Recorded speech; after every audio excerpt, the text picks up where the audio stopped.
What? What do you want me to do? You just want me to hit you? This is so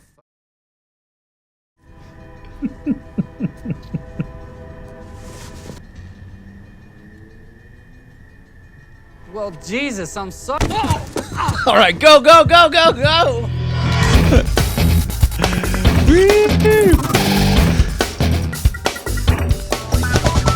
Ladies and gentlemen, welcome to Cordkillers. Our mission, if we choose to accept it, is to report the intel from the front lines of the cord-cutting revolution so you can watch the stuff you love when you want, where you want, on any darn device you please. I'm Tom Merritt. Hey, I'm Brian Brushwood, and I can't decide which I want to comment on now. The fact that should be the new standard introduction to all content on the internet is to say lady and gentlemen, or the fact that I am deeply in love with the best thing since Garfield minus Garfield, which is Tyler Durden absent from Fight Club, which of course means something special and extra if you've seen the movie. I don't want to say what because it's one of my all-time favorite films. I don't talk about it. But I'm just going to say that going in and digitally removing the single most interesting character from Fight Club is a fascinating idea. You can find that on Vimeo. Just look for Fight Club without Tyler Durden. Yes, absolutely. Absolutely brilliant. We've got a fantastic show. We've got HBO saying more crazy stuff. We've got Oscar nominations for Netflix. And we have Tobias Hieta, Plex developer, with us on the show. Welcome to the show, Tobias. Hey, I'm not sure if I'm the lady or the gentleman. You're the sex appeal that we brought in for the one lady who watches the show. Lady, this is for you. You know who you are, lady. All right, so I guess, do we want to talk about Plex before we get started here? Plex first got on our radar. Before we get to the primary target, Tobias, tell us a little bit about what Plex is for people who might not know. Most of the people in the audience probably know most of it, and what you do for them. Yeah, so Plex is like a video or media streaming platform, I would say. You usually have your Plex server, which is your kind of your hub. You install it on your computer or your NAS or something like that. And then you get clients for different platforms, like for iOS or Android or your TV or Roku and so on. And you can stream all that media over the internet or locally or from your friends and all that. So it's a complete ecosystem for doing video streaming of your own personal media, both videos, photos, and music. And what I do is I developed one of the clients, the HTPC client called Plex Home Theater.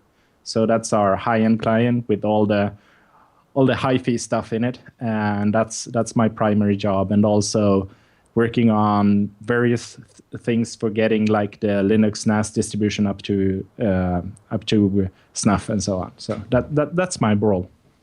Right on. Well, I guess, Tom, do we want to, by the way, we should point out, normally Tom's driving, but at any moment we're running without a net because you're relying on hotel Wi-Fi. Is that correct, Tom? Oh, right. Yeah, I haven't told people, like, if I look different on the video version or even sound a little different, it's because I'm in San Francisco for a Sword and Laser, both shooting of season 2 and a meetup today. We're doing it at Borderlands bookstore. So, yeah, who knows? Right now, knock on wood, the internet is cooperating, but at any point, that's the tension of the show today, Brian. That's the second layer of drama. We should say one thing right up front as well, which is a lot of people have expressed that while they're very patient and they understand that we're getting our professional grade bumpers worked out to make the show look as slick as possible, some people couldn't handle the 1990s guitar loop that we were using for the temporary everything. So we do have one of our bumpers ready to go, and then the rest will be a brand new temporary bumper. So with that, I suppose we should jump in. What's our first segment called? The primary target.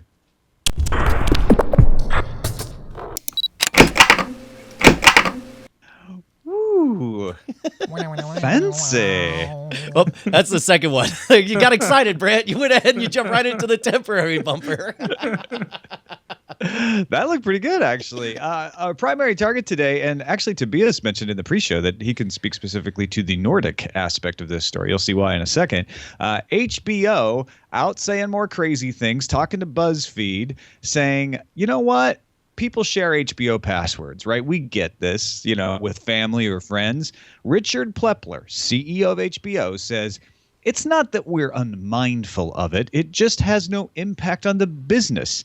It is in many ways a terrific marketing vehicle for the next generation of viewers, he said, noting that it could potentially lead to more subscribers in the future. So he even called it like, we want to get people addicted to HBO. And if the family and friends share it with their, friends who can't afford to get their own HBO, that's fine. On the other hand, MPD Group put out some numbers today. It's easy to take these out of context, but 32% of U.S. households subscribed to premium cables in August 2013. And during that same month, 27% of households subscribed to online video services. And in the U.S. particularly, Netflix had 31 million U.S. subscribers in 2013 compared to 28.7 million for HBO. So you'll see a lot of headlines today, and Netflix stealing from HBO, but there are more subscribers to Netflix than HBO right now. Well, let's go in reverse order, because I think the first story is the more interesting one. But just to clear up the whole Netflix thing, this is what you would expect when something is a fundamentally new method of distribution, and it's very much on the rise. If you think of television and the way we consume our video as like a tree of life in the Darwinian sense, you got your cable branch over here, you got your internet branch over here. We're a whole show about the development of that internet side of things. So it makes sense that the number one distribution hub, I guess second, for paid content, we'll say Netflix is number one compared to like your YouTubes or whatever. It makes sense that it would swell. And at some point, keep in mind, HBO is not a distribution platform. It is a single channel that is part of the cable tree. And now, granted, it's a very high-end, a very profitable, a very boutique one that a lot of people like. But it makes sense that you would expect Netflix to pass HBO. Netflix is not passing cable. It's passing HBO, a small but very popular part of the cable thing. So yes, we are, I guess, as cord cutters, we're happy to see it growing. But is this, earth-shattering news? I don't think so. What about you, Tobias? No, I agree. I mean, as you said, it's much easier for your Americans right now to get on a Netflix account than it is to get an HBO account. I mean, you only need to have like an iPhone and you can get a Netflix subscription. While HBO, you actually need to have a full cable subscription and a set-top box and so on. And I mean, I don't see it impossible. There is a lot of people doing Netflix from like the student dorms, which don't even maybe have cable in certain places and so on. So I see it completely natural. So, which brings me to the first story, which I do think is the much more interesting one, partly because it's rare that you get somebody so candid talking this way. And HBO's done this before. HBO, when they they said they were flattered to be the single most pirated content on BitTorrent. It was kind of the same template, right? They said, we're not encouraging it, but it's kind of nice, right? Yeah, exactly. It means good things for us. Exactly. And in that regard, you'll notice if you watch the entire thing, and I think we have some of it right here. If you listen to him talking on the BuzzFeed interview, there's a moment he keeps going farther and farther talking about what it means. Go ahead and play this. We'll kind of chat over him. The strategy is you ignore it now on the hopes that they'll subscribe later. It's not that we're ignoring it and we're working at different ways to affect password sharing. I'm simply telling you it's not a fundamental problem, and the externality of it is that it I think this makes sense as well. I mean, the brand they have shown before, HBO in the US, that they want to go more like to the same model that they have here in the Nordics, the HBO Nordic. So I don't think it means that much to them, because they make a lot of money from the cable subscriptions right now with the bundling and all that. But they also want to make sure that they are positioned well for people in the future if cable is going away, right? Yeah, well, and you'll notice, like, I'm glad we saw that exact moment, because what's curious is that's the moment when he starts to pull back. Like, he says the extraordinary thing, which is like, look, we understand it's happening, and he tells the story about when he meets people, how many of you guys are using your parents' code when you do sign up for cable, how many of you got HBO because you saw the content, but then immediately you'll notice he says, oh yeah, so everyone's using it and you're cool with it, and then he very clearly says, I'm just saying that's an externality that we are aware of and are unconcerned with because it's so tiny compared to the overall picture. So it's honestly, they are the first executives I see saying exactly what they should be saying, which is, we're not saying it's okay. Right. We're not encouraging it. but we're also saying that's the reality of the situation, and it doesn't mean entirely horrible things. And we're going to go with that. And he also went on to talk about HBO Go being value added. Right now, you have to have a basic cable subscription to get HBO. You can't just buy it on its own and get HBO Go over the internet. And he said, right now, that's the right model for us, but we're always thinking about optionality. If the arithmetic changes and made sense in a different way, we are not going to be caught without the ability to pivot. Now, the key thing there is the arithmetic making sense. Right now, they get a bunch of free advertising from cable companies, so they don't want to ruin that relationship because that's helping drive subscriptions. But they want to be able to pivot. So HBO Nordic, that Tobias just mentioned, is sort of their experiment in providing HBO over the internet. Now, Tobias, we've mentioned on the show before, this hasn't been entirely successful for them yet. No, they have had a lot of troubles. First of all, they took way too long to launch. They'd been talking about it forever, and they launched about a year ago now, and it hasn't been really that good for them. Sure, they have probably done a lot of subscription, but for example, they started by requiring a 12-month subscription without any way to break it. So basically, you had to pay upfront for 12 months. To get into the subscription. They have dropped that, and my suspicion is because they couldn't get people to sign up for it. Well, and that was one of the stories we'd heard, is that HBO Nordic did not do very well, but we got one letter from somebody who was in the target market area. It said, yeah, they don't advertise it. Nobody knows what HBO is. It's as though you manufactured a brand new brand and tried to launch it into this new space. Of course it's not going to do as well as Netflix. Of course it's going to get killed. Right. So that's one problem. I mean, HBO hasn't been in Sweden. This is the first time they come to Sweden. I can't speak for Denmark or Norway, but I guess it's the same there, that this is the first time you can actually get HBO's at HBO in these countries. Before, we could get certain shows, like we have always had HBO shows on Swedish television. But right now, they are really struggling. And one of the things they have got a lot of problem with is the technology platform, because they have not leveraged the technology platform they have in the States. They've actually bought up a whole new system, and that system seems to have a lot of problems, and they have publicly said so as well. Like, we might not have made the best choice for a technology platform. And one of the things that technology platform prevents is actually the possibility to AirPlay from your phone to the Apple TV. I'm guessing because of DRM restrictions, but that kind of makes a huge bummer for people that subscribe to that and want to see it on the TV, and the technology is not there to do it for them. It's almost like they're using HBO Nordic as their guinea pig, right? They're saying, okay, what happens if we have to do the marketing from scratch?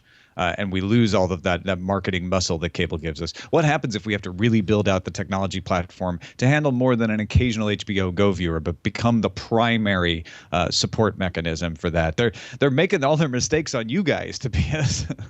Yeah, I see. But I think that they have shot themselves in the foot as well, because right now, Netflix is going terribly well. I mean, everybody's talking about Netflix, and Netflix had one of the strongest growth anywhere in the world in the Nordic countries. So, well, I'm actually it's actually fortuitous that you would mention that, because Netflix has been showing this phenomenal not only growth but this flight to quality, which is exactly what our secondary target is. Acquire it. Next segment. All right. Netflix picks up an Oscar nomination for The Square, a documentary on the Egyptian Revolution. Now, we covered this story before when they first picked it up. It's a Netflix original. I'm using air quotes here because it was already fully developed. It was made. They were shopping it for distribution, and Netflix jumped in and said, "Hey, instead of doing the what do you call it, the circuit where 12 people will see your movie in the theater, why don't you just get it to us? We'll call it a Netflix original and put our stink on it and get it distribution." And it actually just came out 3 days ago. I watched the trailer for it. Have you seen this, Tom? Have you had a chance to watch it yet? Just the trailer. I haven't watched the actual documentary either. It apparently won some good accolades at Sundance and at some other film festivals in New York. And this is another one of those little pieces, which is Netflix can now say we've had an Oscar-nominated production, even if they didn't create it from scratch. They didn't create House of Cards from scratch either. So you can argue the semantics of it, but they've had Golden Globe, they've had Emmys. Now they got an Oscar nomination. Even if they don't win, that puts them pretty high up on that quality scale. Oh yeah, no, and this is and understand this is every bit as legitimate a Netflix original as Lilyhammer is. Lilyhammer was already fully created, and they got it scored it as a distribution partner. I'll tell you what, the trailer alone is super compelling. This is definitely at the top of my list. You know, we don't often make appointment spoiler zones, but I feel like this is one you and I should both watch and talk about next week. Yeah, on I think that's a good idea. I don't know if this is available on the Swedish version of Netflix, Tobias, but have you heard much about this one? No, I never heard about it before. But what I find interesting actually is that I think it's good that Netflix is going for this route. Like, I mean, they need to find a lot of content, a lot of original content, but they also need to have it in quality. And I think documentaries is a great way. Instead of doing maybe some crappy soap operas or maybe even worse, reality shows. So I think this is a really smart move from them to get both quality and get their own material out there. You know, and I think that's a good point. Like, you'll notice if they had a flight to, we'll say, reality television programming, then what you would be doing is you would be moving to the middle, making the most amount of people kind of like your material. That's bread and butter of reality, is everybody kind of likes it, I guess. But instead, what Netflix continues to do is identify niches, even unpopular niches like Hemlock Grove in the horror niche, and exquisitely tailor their presentation to those people and make them happy, which I think is smart. Time to read a little bit of signals intelligence, shall we? Yes. Next segment. The signals we're talking about in this intelligence are the streaming signals that you get to watch your shows. These are the streaming services. Now, we mentioned before that ABC has kind of delayed non-subscribers to cable. So even if you watch ABC over the air, you can't get the stuff on the internet until 28 days after it airs, unless you're a Hulu Plus subscriber. So there is a cord-cutting option in here, which I think is really interesting. What they have found, though, is even though they provide that Hulu Plus side of things, piracy on the Pirate Bay for Agents of S.H.I.E.L.D., which is considered probably ABC's most popular internet crowd show, has gone up 300% since they changed this policy. Now, this is what's interesting to me is you could look at this and say, oh, ABC's delaying the online streaming of Agents of S.H.I.E.L.D. so the piracy goes up. That makes sense. But they did provide a way for you to legitimately pay to get it, which is to pay for Hulu Plus. So, okay, so here's the tough thing is, yes, I mean, it is just delayed. They're creating a gap. But the problem is that Hulu Plus, like, I didn't know that. And my wife subscribes to Hulu Plus. I still, for the life of me, cannot directly explain what the benefit of having Hulu Plus is. If they had actually invested any effort in saying, you still can get it immediately just on Hulu Plus, this is why you should have Hulu Plus instead of regular Hulu, then maybe it'd be different, but they don't. And instead, it's just like, well, it's not there. I can either hunt around and hope that somewhere there's a legal way to get it. Because, I mean, think about it. If you had been watching on Hulu, now you hear that it's going to be a week later, where would you go first? They're like, well, maybe I'll throw a couple of bucks at them. You go to Amazon. It's not available on Amazon. You go to, of course, Netflix wouldn't have it. You poke around on YouTube, see if it's maybe posted for grins. And then finally you're like, well, I know one place that definitely has it commercial free, and definitely has it in high definition, and it will be downloaded and installed in less than 20 minutes. And that's a big problem. That's the same reason we're seeing so much piracy from HBO, is when you create an opportunity where the black market has the best experience, it's not a good situation. Yeah, right. I mean, I think this really shows the problem we have with the content industry right now, because they make you run around in circles and do exactly what they say instead of meeting the customers where the customers want to. I mean, even if you paid for Hulu Plus, would you get it in full HD? Would you get it in with surround sound?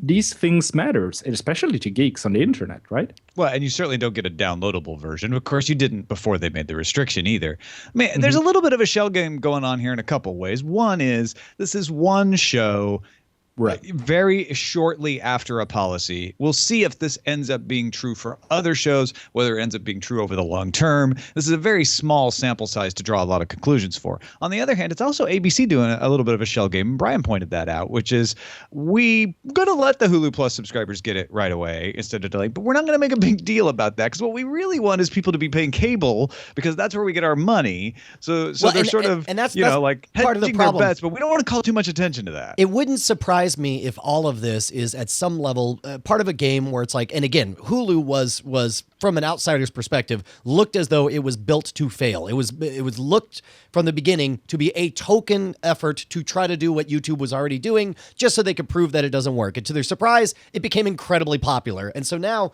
they continue to play shell games like this, where they're like, well, this is the equivalent of moving Firefly to a different night over and over and over again. And they say like, well, people just don't like Firefly because they're not tuning in. It's like by moving it around, they're able to say, hey, we had legal options available, but nobody seemed to like them. Apparently everyone just loves to steal on the internet. That's why we need DRM. Yeah, they're probably that probably isn't the overarching policy, but I'm sure there's one person somewhere in this chain of events that's going to use that as their argument. Absolutely. Yes. Shall we then get together and gear up? Yeah, whoa, that sounds sassy. Yeah. Next put on your segment. devices. Protocols. No, this is the section of the show about devices, and Amazon put out an invite to developers. This was actually December 30th, but PocketLint just got a hold of the invite because it was supposed to be private, and they invited people to come meet the Kindle New Initiatives team because they are working on a new revolutionary V1 product that will allow us to deliver digital media to our customers in new ways and disrupt the current marketplace. Now, there's nobody talking about what that actually ended up being or what they talked about at this event, but everybody assumes this is some sort of Amazon Kindle streaming box, which has been rumored. Yeah, well, specifically, the language that was the tip-off was that in the invite, they said, we anticipate that this could be bigger than Kindle, which I took to mean the Kindle Max, which is just like a double-sized the Kindle DX. Yes, So exactly. like 15 inches. Yeah. You got big hands. Are you tired of trying to navigate on it? No, I mean, I given that its stated goal is to deliver digital content in a new and exciting way, whatever, in a space that they're not currently dominating in, I mean, it's pretty clear that it's going to be some kind of Roku or Apple TV-like device, right? One would assume. And if it works like the Kindle, it'll have the Amazon streaming video app on it, but it won't be limited to that, right? They should also have Netflix and Hulu and Vudu and Crackle and all these other services as well. Just like with the Kindle, you can get other apps. Although with the Kindle, they don't really make it easy for you to find the Nook. So I'm curious what direction they might choose to go in that situation. Yep, I don't know either, but I guess the only thing, the news is there's a thing that we don't know.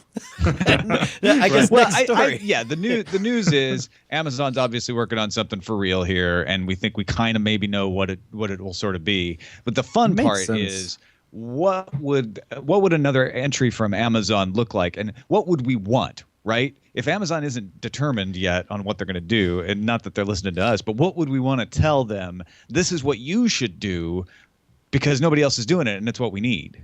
Well, okay, so let me put this to Tobias, because I think what you're really asking is like, let's fantasize about what this product is going to be. If they're going to do it right, if they're going to come in and blow everyone's minds, this can't be a competitor to the Apple TV. It can't be a competitor to Roku. They need to compete with the Chrome stick. Why am I having difficulty? Is it called a Chrome stick? Chromecast. Chromecast, yes, because I'm dumb. It needs to be $35, Brian. Buy one for goodness sake. I'm going to buy one right now. I'm going to Amazon, ironically, and going to buy a Chromecast right now. Tobias, if you could kick us off, what would you want Amazon to come out with? What would be the ideal box for you? I mean, this is a really hard problem to say, because all the kind of innovations we really would need right now is either really basic stuff. Like if you take a lot of the boxes you have today and you say, what's the biggest problem with them?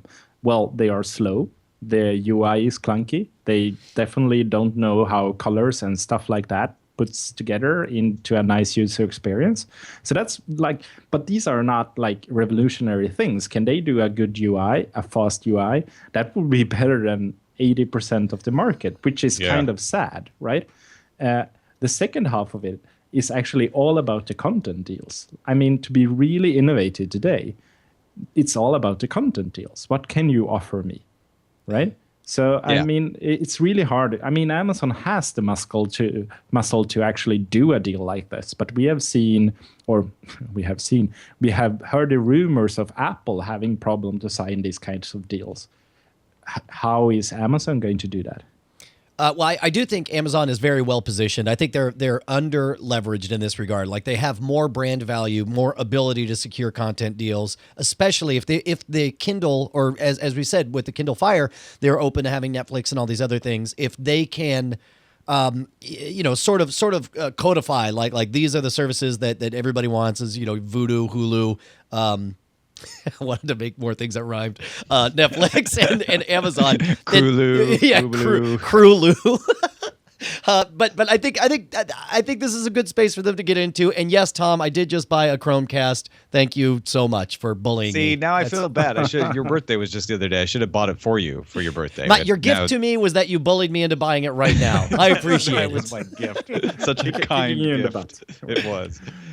No, I agree with you guys. And actually, I think, Tobias, your point about the interface is probably the one I would take most to heart. Like, especially if they could come up with that way that says, I just want to be able to say, I want to watch this show. I want to watch episode 4 of The Shield, and it boom tells me what my options are. They can put the Amazon option at the top since it's their box. That's fine, as long as they're always giving me all the other options and it's really comprehensive. That would be amazing. Right, and I mean, they have the ecosystem to actually do this. They have content in some terms. They probably need to expand that if they want to be a serious competitor, but they do have content. They do have a very good mobile presence, so they can do the things like the Chromecast can do if they wanted to. So I think they are in a good position. The one thing that is a problem for Amazon, and is always when the discussions comes up in Amazon, is their international presence, because they are a very American-focused company. Yeah. Then not that they don't have an international presence of a sort, but you're right. When they launch stuff, they tend to only launch it here, at least at first, and it takes a long time to percolate out. Right. We don't have Amazon.se yet, so. Wow, really? You don't have an Amazon of your own? No, we don't. Aww. We have to go to Amazon.uk to get our Amazon stuff, but it makes it hard. Amazon is not a big brand in Sweden like it is in the US. Wow. Interesting. Well, get on the stick, Amazon, for goodness sake.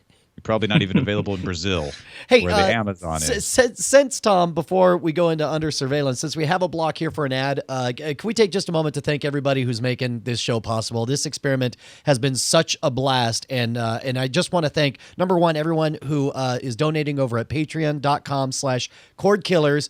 Big news, we just crossed over 1,000 Patreons and $2,000 per episode in donations, pledged at least. We'll see how much of that we actually get. But understand that all of it is being invested in the infrastructure to make this happen. We absolutely positively could not make this happen if it weren't for your support. And not just the folks who are donating financially, but also the people who are donating their effort. We're getting bumpers, we got music, we got very talented musicians who are putting together the stingers that go in there, and from a new angle that I never even considered. Tom, you just included me in the middle of a conversation where I was just like, words, Tom's talking to someone, and then I saw a photo of all of this completely sweet ass Cordkillers merchandise, like mugs, and they got that. Hold on, I'm gonna lean over and get these. This was an email conversation thread. Who did all these for us? Joe did those for us, and I'm trying to. Now I'm scrambling because I didn't realize you were going to ask me that question. Oh, sorry, I was too early on this. Find the proper credit to give to them, but yeah, this is somebody who kind of does this as a sidelight. and was just really enthusiastic about the show and said, "Can I make you some posters? Can I make you some mugs?"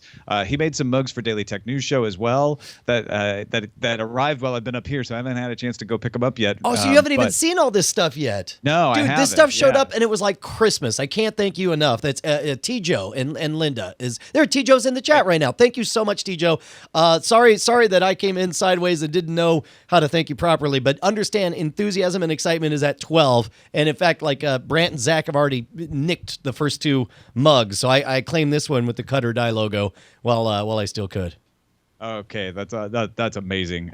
So yeah, thank you, T-Joe. Thank you, Linda. Big hugs from all of us, and all of you.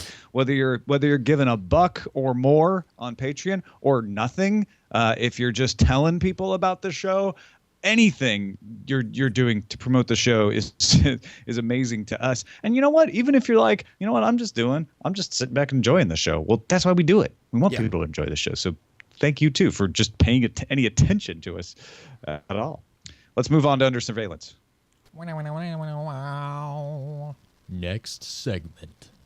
Now, I know, Brian, that you are not a big Veronica Mars fan, but there's an interesting spin to this that's more than just about Veronica Mars fandom is expanding, right? When I tell you, like, Rob Thomas has decided that after the Veronica Mars movie, there's going to be a spin-off television show, new series. Deadline reports that the CW president, Mark Pedowitz, announced it. They're working on the show. It will premiere at the South by Southwest Film Festival, along with, or they'll have some more details about it, along with the film in March. The show appears to be in very early stages. They don't have a cast. They don't even have a premise locked down. But the plan is to air it, this is where it gets interesting, on CW Seed, which is CW's online network. They have original shows from the CW that don't appear on the CW channel. They only appear online. Shows like Brad Bell and Jane Espenson's Husbands, for instance. So now some of this content was already created, right? They already had web-based stuff that they were putting out, and now they're just putting it under the CW Seed fold. exists, right? And there are shows on CW Seed like Brad Bell and Jane Espenson's Husbands, for instance. But they're going to do a Veronica Mars series, and it's going to be on this online side. Now, Jane Espenson's great, right? I mean, I love her work. So it's not like they were skimping before. But this is saying, hey, we've got this amazing reboot franchise, right? It's like the Sex and the City reboot that the CW does, or it's like Arrow. But they're going to put it online. They're not going to put it on the main channel. Well, and I think that's the right. First of all, when you do that kind of thing, it's a speculative move, because what you are doing is you are betting that the fandom for the original thing is so great that you can afford to invest a modest amount of money in order to do a, we'll say, more cost-effective thing in the same universe. This is exactly what we saw with Battlestar Galactica Blood and Chrome, right? Where it's like they made it and they did it on the cheap, and originally it was going to go to Sci-Fi. Sci-Fi was like, man, this isn't good enough. So then they worked out the deal with Machinima so that at least it got out there, and Machinima was able to, pay relatively less and get a hold of some canon Battlestar Galactica in there. And in that case, to me, I suspect the quality of the content wasn't enough to get people all rallied up to make noise. But I think this is a smart move. We're ending the age of everybody buying beige to please the maximum number of people, and instead we're seeing lots of small bets on pleasing small pockets of people. What do you think, Tobias? Yeah, I had never looked at or never watched Veronica Mars when it aired, but oh my god, no wait, say the name of the show again, because it's adorable with the Swedish accent. Say it again. Veronica Mars. No, you said Veronica Mars, and it was amazing. Yeah, I forget myself sometimes. No, I loved it. Not speaking English, No, I think it's great. We see a lot of new content. We see a lot of new great ways to distribute it. I think we have a really interesting couple of years in front of us. And that this is just one other. I mean, you see the traditional. I don't know. I wouldn't maybe call CW a traditional network, but they've been around for a while. I mean, we're looking at 15, 20 years between UPN and WB, which they both started at. They're as close to a fifth network in broadcast that you're going to see. Right. So, I mean, we see them experiment with different types of ways to handle the shows. And I bet you that maybe they don't feel the heat yet, but they are soon going to feel the heat from all kinds of different types of media that is popping up all over the internet. Yeah, I mean, they're a fifth or sixth network. So they've got more pressure on them to take chances because they need any advantage they could get, and they've got a younger demo. They're pointed towards the college age viewer who are less likely to be paying for cable or even watching or even on have regular a television. television, a conventional television with a tuner. I mean, if you want to reach 18 to 24-year-olds, I wouldn't even bother. The best way is to find a clubhouse on the internet that they want to hang out at. I don't know why it's called Seed though. That's a little weird to me. Wait, do you think that's a reference to BitTorrent? Do you think that's I don't know. that's It's pretty funny. yeah. It's like I have Seed a quick, Capital. Quick question for you two guys. Yes. Yeah. So when we're talking about this traditional media and the content on the internet, I mean, you two guys are content creators. What do you think is going to happen first? Either that the traditional networks are going to adapt to the new way of giving streaming media to the consumers, or they are going to be superseded by all kinds of different other content on the internet, like something like you do, and even things like Kickstarter and so on. What do you think is going to happen first, or is it just going to meet in the middle? So What? Restate the question for me as simply as possible, because there's a few different directions I can take this.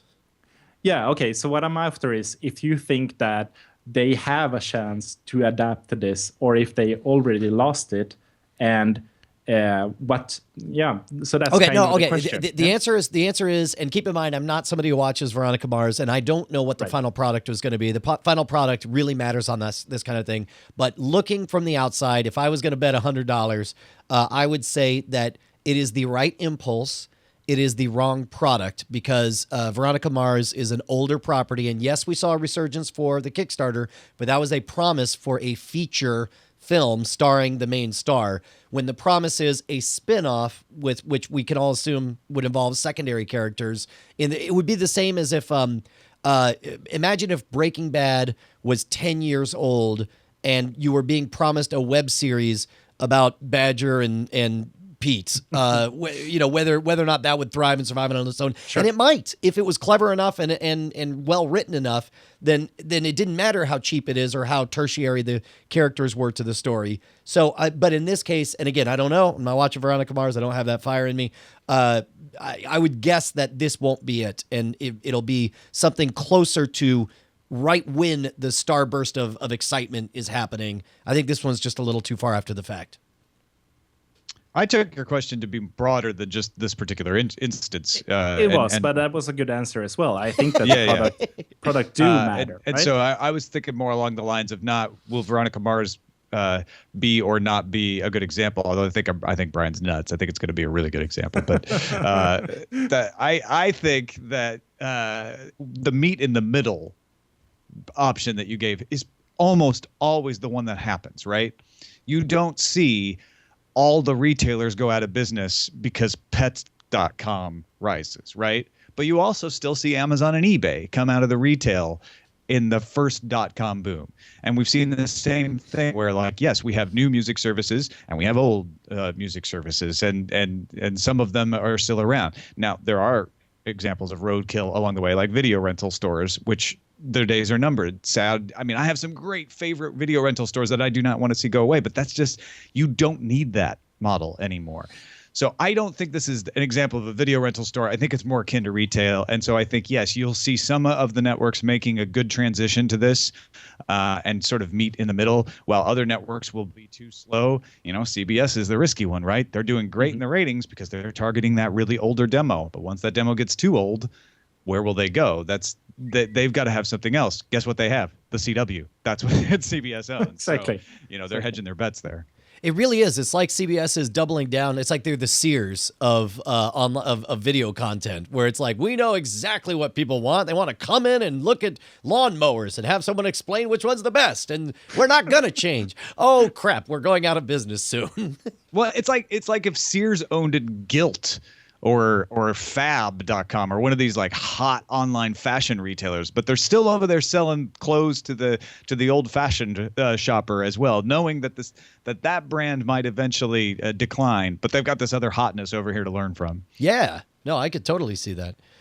You want to move on to dispatches from the front lines? Oh wait, no, dispatches is Is the Well, it's not. They're not dispatches. They're just. We just need to approach the front lines, Brian. Let's do we it. need to get right up there. Let's approach the front lines. Front lines. Front lines. Next segment. iOS gets a Google Play movies and TV streaming app. Oh, you got to put up our countdown. There we go. There it is. iOS gets a Google Play movies and TV streaming app, but it only works over Wi-Fi. Now, this is difficult, and I'm a bad person because I don't ever play around with the Google Play Store. Walk me through this one if you can, Tom. Oh, well, all it is if you want to buy or rent movies from Google Play, you can now watch them on your iOS device.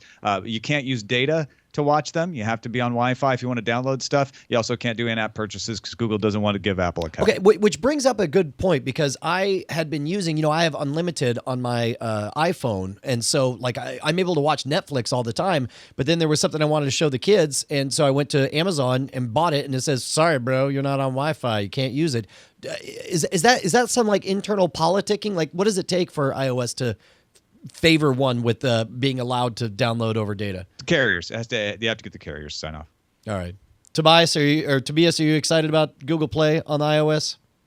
Not in Sweden.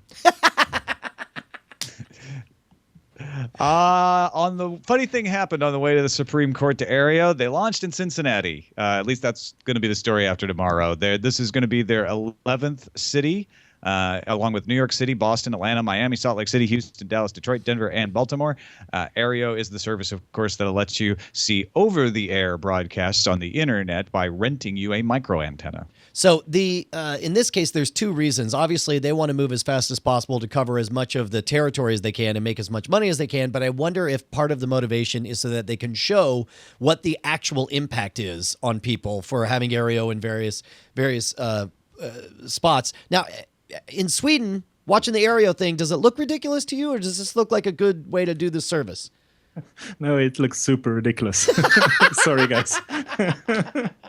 Well, yeah, it's a business model entirely built on artificial legal distinctions. Right. Yes, public exactly. service for the win, I say. It's a Rube Goldberg device. All right. Next up, YouTube will let you watch some Super Bowl 2014 commercials before they air. Now, to me, the most exciting thing about YouTube Ad Blitz, which is what they're calling it, they're going to leak commercials before it comes out, is that it says the word Super Bowl. It doesn't say the big game or any of that other stuff, which tells me that this is in some way in partnership with the NFL. But on one hand, I'm disgusted that we're all excited about commercials for the Super Bowl. But on the other hand, these are vignettes that they hire comedy writers and all these people to that cost millions of dollars, and they just happen to be supported by one company or another. And then I feel like, okay, there's a good 20 or 30 minutes of like a short film festival happening. Do you mind, Tom? I don't. Tobias, I'm curious. When you don't care about the game, do you care about funny commercials? Well, that's the only thing we see here in Sweden, I think. Like the big commercials is the only thing that gets a buzz here. I mean, we don't care that much about football. That's like most of the people on the internet. The Weather Channel and DirecTV are having a tiff. DirecTV has taken the Weather Channel off of its lineup. They're complaining that the Weather Channel has too many reality programs, and that's just bad for people who just want the weather. What they're really complaining about is the Weather Channel won't pay us enough money to carry them, and so we're just not going to have them on until we figure this out. Yeah, okay. Now, first of all, yes, this is yet another pissing contest over fees of one variety or the other, and there is negotiations, and we're sure any minute Weather Channel will come back. But I love how nasty the language is where they say most consumers don't want to watch a weather information channel with a forecast of 40% chance of reality TV. Again, I'm betting in Sweden. Do you have an analog to the Weather Channel? Do you have weather in Sweden? Snow. Does that count? It's snow like, or not I was snow. thinking about that. It's like the anti-California here today, so... Yeah. Hey, YouTube has a new daily video show to help you find the best videos on YouTube. I actually got the chance to watch the first episode of YouTube Nation, which I can't decide whether or not I would keep watching it because it's a 5-minute format. And they basically pick some of the best of YouTube from some of their partners, and they show little bits and pieces. However, I found the format upon a first viewing kind of very conventional television-y, which I don't think is what a lot of the YouTube audience wants. They like to get right to the point. Did you watch any of this, either of you guys? Nope, I haven't seen it. I mean, Yeah, I watched about half of this first episode. It's produced by DreamWorks Animation. A lot of people think it's a YouTube production. YouTube is endorsing it, but YouTube isn't actually producing it. And yeah, I agree. It's very slick. Although maybe the other effect is that it makes these YouTube videos, and they're getting actual YouTube videos, look a lot more interesting. It's sort of Entertainment Tonight for YouTube. I mean, and that's good. It's just that the format. I don't know how many people will watch this. I guess we could actually look and see what the numbers on the first episode are. I'm using an extension, by the way. That's what's happening right now. I mean, the first episode's been out for almost a week and is at 84,000 views, which is not nothing for launching a new series. I just wonder how many of folks are going to be like, I can't wait to know what's on YouTube, especially for a type of person that's already trained to find stuff and have discovery from Twitter and from Reddit and all these other things. Is this a format, an Entertainment Tonight format? Is it outdated in a YouTube universe is, I guess, my question. I don't think it is. I think that being able to see because it's such a vast amount of content, that having someone show you some of the most exciting bits, as long as they're doing it well and always showing you at least one thing you're interested in that you didn't know existed regularly, I think that can actually capture a lot of people because they like this kind of content if they're a YouTube fan. That's fair enough. Also, I host NSFW every Tuesday with Justin Robert Young. Exactly. Hey, Netflix last week announced its next original series will revisit the adventures of Marco Polo. They've got the team behind the film Kon-Tiki. Kon-Tiki, by the way, Oscar-nominated film, so that's some talent there. And the Weinstein Company is going to be producing this. So once again, you have Harvey Weinstein out there. This is a big name in Hollywood saying the glowing success of series like House of Cards and Orange is the New Black makes it clear that Netflix is breaking tremendous ground in the realm of streaming original content. Netflix productions and announcements just continue to be of that order of quality that is comparable to HBO. Yeah, do you think we're going to see a big bomb from Netflix anytime soon, or do you think they got good quality controls, Tobias? Well, I only hope that Netflix can get so big that they can get Joss Whedon back on Firefly. Is that too much to ask for? Again, I think that's the Veronica Mars problem times 12. I think it's just too long since that supernova. I think Joss Whedon himself has started to say, like, nah, let's just do comics. Like, you know, it's right. it's too late now to get that train robbery story rebooted. That's right. Let's see what's on our radar, shall we? Yeah. Next segment. We have some new movies in the theaters, and probably the one, I don't know, that I'm guessing is going to be of most interest this weekend here in the U.S. is I, Frankenstein. I don't know how good it's going to be, but it's hey, Frankenstein's monster is still alive today, and he's got friends. Yeah, and by the way, everyone's like, hey, man, Frankenstein was the name of the doctor, not the monster. Hey, man, look, when someone's your dad, you take their name. So his name is Monster Frankenstein. So he's still Frankenstein. It says in the summary here, Victor Frankenstein's creation, Adam, finds himself caught in the middle. So he's not going by Frankenstein. Yeah, well, Adam Frankenstein, that's his name. That's what's on his social security card. That makes sense, right? Yeah, that's what I say. All right, let's bring up some stuff on screen. I wanted to say it. I know. On screen. Next. Should be on screen. Oh, great. You guys have to build like a Star Trek replica in that studio. Yeah. We'll have a replica just for this one segment. Mr. Wolf, on screen. I mean, Mr. Brandt, on screen. Hey, man, what are you watching, Tom? Not much. I've been watching a lot of myself working on Thursday, Friday, and Saturday. But last night I did watch Downton Abbey on PBS, and I like that show, and it continues to give me what I like. But I don't really have much else to say about it other than they are consistent. And even though they lost one of their major actors, I think they're doing a good job in plowing forward with interesting storylines. I also got handed, and I haven't watched the whole thing, a copy of Star Wars Revisited. Now, this came out, I don't know, 4 or 5 years ago, but the guy's still working on The Empire Strikes Back right now, and it is a re-edit of Star Wars A New Hope. He plans to do it on Empire and then Jedi and then go do the prequels, where he improves the effects. He fixes plot inconsistencies. It's a light touch, but the fact that he did it with Star Wars, which is venerated, right? and was able to do it in a way that Star Wars fans were like, wow, he polished it up. He made this great thing look even greater. Examples like putting in more TIE fighters in the Death Star scene and having shadows from the fighters show up on the actual Death Star during that fight scene, adding some cooler graphics to when they're showing them on Yavin, monitoring the situation, stuff like that. Really interesting. I can't wait to sit down and watch it all in a go. I've only been able to see highlights so far. This is different from the despecialized editions in that his stated goal is not to get them as close to the originals as possible. His goal is to capture the spirit of the original without any of the kind of gross, over the top special edition stuff in there, and find kind of a middle ground to where it's more watchable. And then, of course, Archer comes out on Mondays after we do Cordkillers, so I'd almost forgotten. But a week ago, I watched the season premiere of Archer after we kind of semi-spoiled it based on what they were saying ahead of time. I still enjoyed it. Still enjoyed the hell out of it. Oh, yeah. No. And we'll briefly talk about it in its spoiler in time, which is what I want to call the spoiler segment. I think that's what we'll do, yeah. And then we'll also talk about the third episode of Sherlock Series 3, when we talk spoilers later on. And don't trust Andrew Main. You want to talk about that now?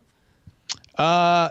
Well, is it spoilery for us to talk about it? I mean, can you spoil reality television? I guess we'll put that in the That's why I'm spoiler. asking. We'll put that in the spoiler stuff later. Spoiler alert: we liked it. Yeah, exactly. Even though we love Andrew Main and therefore didn't want to like it, so we could give him hell, we actually still really liked it. Yeah, the only other thing I want to talk about is T2T2 in the chat, and also why am I Jaime? I forget your code name, Jaime. Sorry. They suggested I check out a show from Korea called The Genius Rules of the Game, which number one, it is a reality competition show, which means I'm probably not predisposed to like it. But Tensor guy, it just hit me. Sorry, Jaime. The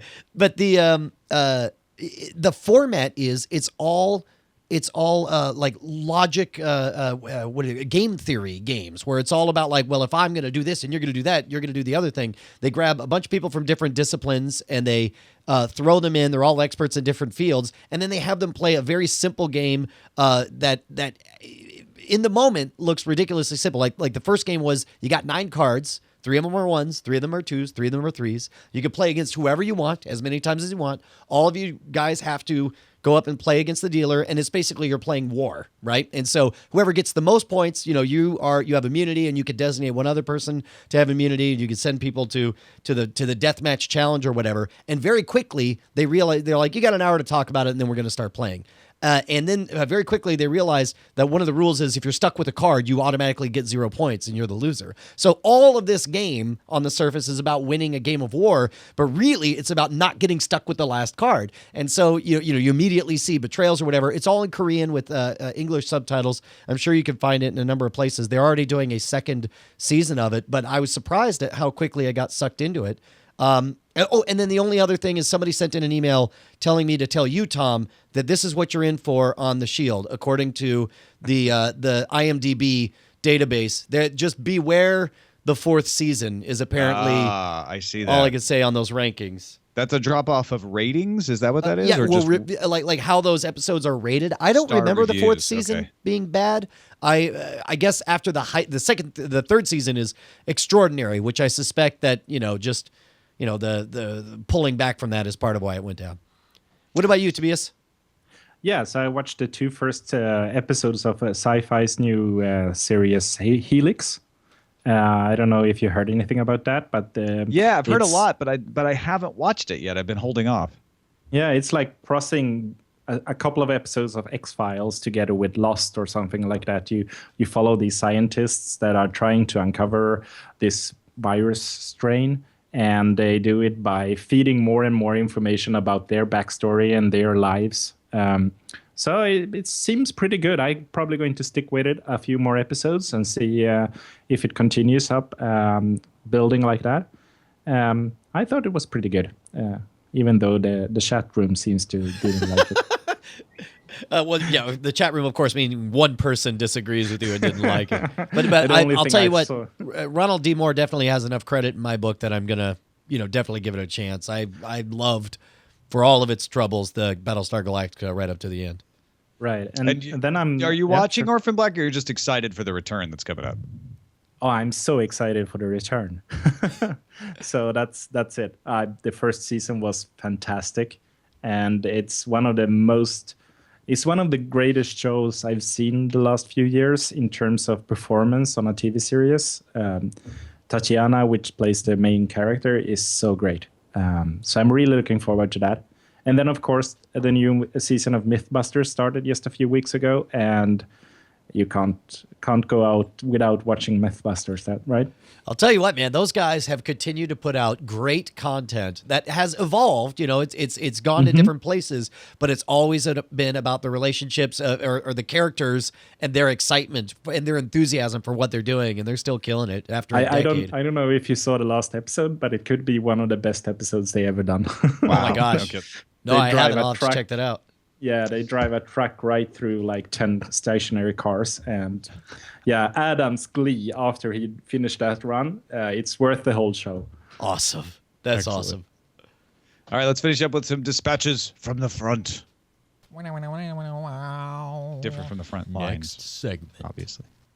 We had somebody on Twitter at Reply Us and let us know that Cricket Australia has started offering streaming of the entire cricket season this year for $20 Australian for. We're having a brief Skype lag. There we go. You said $20 Australian for what? Oh, nope. He's just going to mug. Ladies and gentlemen, this is what it looks like when you stream from a hotel Wi-Fi. Oh, no, he's back. We have on the line live via satellites. Yeah, we heard everything. Where did I cut off? Because I was talking and not paying attention to the fact that I froze. You got as far as saying $20, and you get, and then you froze and mugged for us. You get Cricket Australia to Australian IP addresses. And thanks to Strumpet 101 for tipping us off to this, because it's similar to the WWE online that we talked about last week, except for Australian cricket fans, which cricket's huge in Australia. Awesome. All right, so we got some letters here, and we got some longer ones because we asked a more complicated question of everyone. You remember we were talking about how Tom and I used VPN in order to watch Sherlock because we didn't want to wait a few days, and we talked about the legal versus ethical dilemmas. And we got this letter from Aaron that I thought was pretty good. Hi guys, was just listening to Spoiler Time 2. Want to throw my thoughts in with ad-supported television. It is not the viewer's responsibility to ensure that the ad is seen or effective. If we decide that the viewer has an obligation to the show network advertiser who's paying for the show, then we have a whole host of problems to deal with about viewers who mute the ads, change the channel to another show that they're not paying for, or otherwise somehow dilute the ad's effectiveness. I feel like in our consumer-focused economy, we've been lulled into thinking that watching an ad or paying for cable Netflix is the same as buying a good at the store. Services are not tangible items, and there's a lot of ambiguity as to what you gain when you pay for a service. When you pay for Netflix, you're not paying to watch a show, you're paying to access the system. It's even worse with cable, which is why we've all eschewed it, right? With region-locked media, we're equating where you are with should you be able to watch. This is a really poor model because it assumes consumption generally from TV licensing, and it gives a quote from tvlicensing.co.uk. Quote, you need a valid TV license if you use TV receiving equipment to watch or record television programs as they're being shown on TV. And he responds by saying, excellent, I don't ever consume BBC programming when it's being shown on TV. I'm exempt. This, of course, doesn't make sense. I'm also fortunate that I'm watching the program, or he does a pun about programs versus programs. Most people in the UK that know this stuff are going to leap all over that and point out that that's not actually the law, that if you're consuming BBC programming over the internet, they've made it very clear that you still need to pay your TV licensing. So being clever about the way it's worded on one page on a website isn't actually getting you out of the obligation if you're a subject in the UK. But I think the rest of his points are fairly made. That, well, wait a minute, you're trying to region lock on a system, the internet, that doesn't region lock naturally. Right. And he wraps up by saying, thanks for a great show, one which I will add some amount of irony I am happy to pay for. So I thought that was an interesting take. Do you want to hear another one of those, or is that? Yeah, well, let me read Jay Snyder's, which is a different take on the same issue. He says, first, Sherlock, and if it's a gray area to watch it via Hola or whatever VPN technisure. He says, my academic response would be, as a security professional, I can easily say that you are using a technology intended to provide privacy, encryption, and non-repudiation as a form of obfuscation to circumvent security controls, in this case, region control of BBC's intellectual property. As with any cat and mouse game, security tools are invented for specific purposes, but will be used in a way never intended by the creator. And not to get too Jurassic Park Goldblum on you, but just because you can doesn't mean you should. Clearly, it's a gray area. Now, to talk out the other side of my mouth, I did the exact same thing. The internet was not designed or created with international boundaries in mind. The BBC has to know that the lines drawn on paper, whatever Her or His Majesty ordered them to be, don't translate into a world without arbitrary walls built on the blood of past generations. Second issue, I feel better and worse, and he points to the HBO Go Password stories. So basically, this guy's marketing strategy is the same as a Philadelphia crack dealer. Give them the first 8 ball for free and get them hooked, which is what the HBO CEO was saying about, hey, if they enjoy the free with the parents, they'll pay for it later. But yeah, I like his point about you are, in fact, circumventing a security measure. But the internet isn't designed to make regions work very well. And so just to give the devil's advocate, the other side of this story is the BBC saying, look, our options are not to provide it at all or to provide it with an attempt to region lock it, because if everybody just VPNs and watches it and doesn't pay the TV licensing fee, we have no budget to make any of this stuff. Yeah. And finally, last letter from Glenn West basically tells his story of taking the chicken challenge, where he was able to knock off over $115 per month just by saying, I want to cancel. They paid him an extra $1.50 a month to keep cable on there, whether he uses it or not. So we encourage everyone to call up your cable company. Just go ahead and say, yeah, I want to quit. I just want to see my stuff online, and just see what they throw at you. You know, some people make out like bandits like Glenn did here, and other people not so much. Tobias, how do you feel about the whole VPN situation, particularly? Yeah, it's a hard problem. I understand why they do it, and I mean we have similar problems here in Sweden, like the public TV. You can watch it everything on the internet for free without ads or anything like that, because we pay for it via our licensing fee. But when you're abroad, which is kind of weird, I was living as a Swede abroad for 5 years, and not being able to see the content when you're abroad is weird. So I think I agree with the number 2 email here, or was it number 1, that the internet is not built this way, and there's a lot of things that the industry is learning right now. Like the movie industry is trying still to use their windowing from the cinema to DVD and the internet streaming, and this is the same problem that worked very well when they controlled the distribution. The world doesn't look like that anymore, and I think that we have to find, I think they have to find other clever ways to get paid, and we as users have to find ways that makes us feel good about getting good content, right? Yeah, you don't have to put the movie reel on a steamboat to get it over to Europe anymore after it's been filmed. And we still have stupid windowing like US European, and that's just weird. I mean, there is no reason for it today, and it's only going to hurt yourselves, in my opinion. Yep. Well, that brings us to the end of Cordkillers proper. Tobias, thank you so much for joining us. It was really great to have your perspective, not just as a Plex developer, but as someone in Sweden who has a different look at some of these things that we get really excited about. Don't matter to me, or vice versa. So before we let you go, tell people a little about where they can find out more about Plex, what it might be worth looking into for them, etc. Yeah, so we have this great relaunched website. We just launched it before Christmas on plex.tv, which is our new really, really nice website. And it will give you a better explanation on what Plex is than I can give you like this. So go there, plex.tv. If you want to follow me on Twitter, you can do that. That's Tobias Hieta. And how do you spell that? Oh, it's Hieta. So Tobias, Hieta. Got it. You probably have a link in your show notes, I guess. And we will. That's it. Yep. Follow me. You see my French bulldog there in a nice picture, and that's what you get sometimes when you follow my Twitter account. Right on. Excellent. I Thanks, guess. Tobias. I guess the only other thing to plug is the fact that you guys can send in your emails to cordkillers@gmail.com, and we're gonna do some spoiling here in what I want to call the spoiler in zone. No, wait, spoiler. It's spoiler in time. It's spoiler in time. There you go. Yeah, man. I guess that's it, huh, Tom? Cordkillers.com, of course. Cordkillers.com live. We're early this week, but we're usually going to be around 3:30 p.m. Pacific, 6:30 p.m. Eastern time at cordkillers.com/live, or just subscribe. Cordkillers.com. You can watch it whenever you darn well please, because that's what we're all about.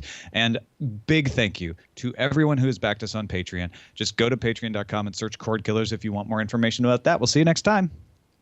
Brr.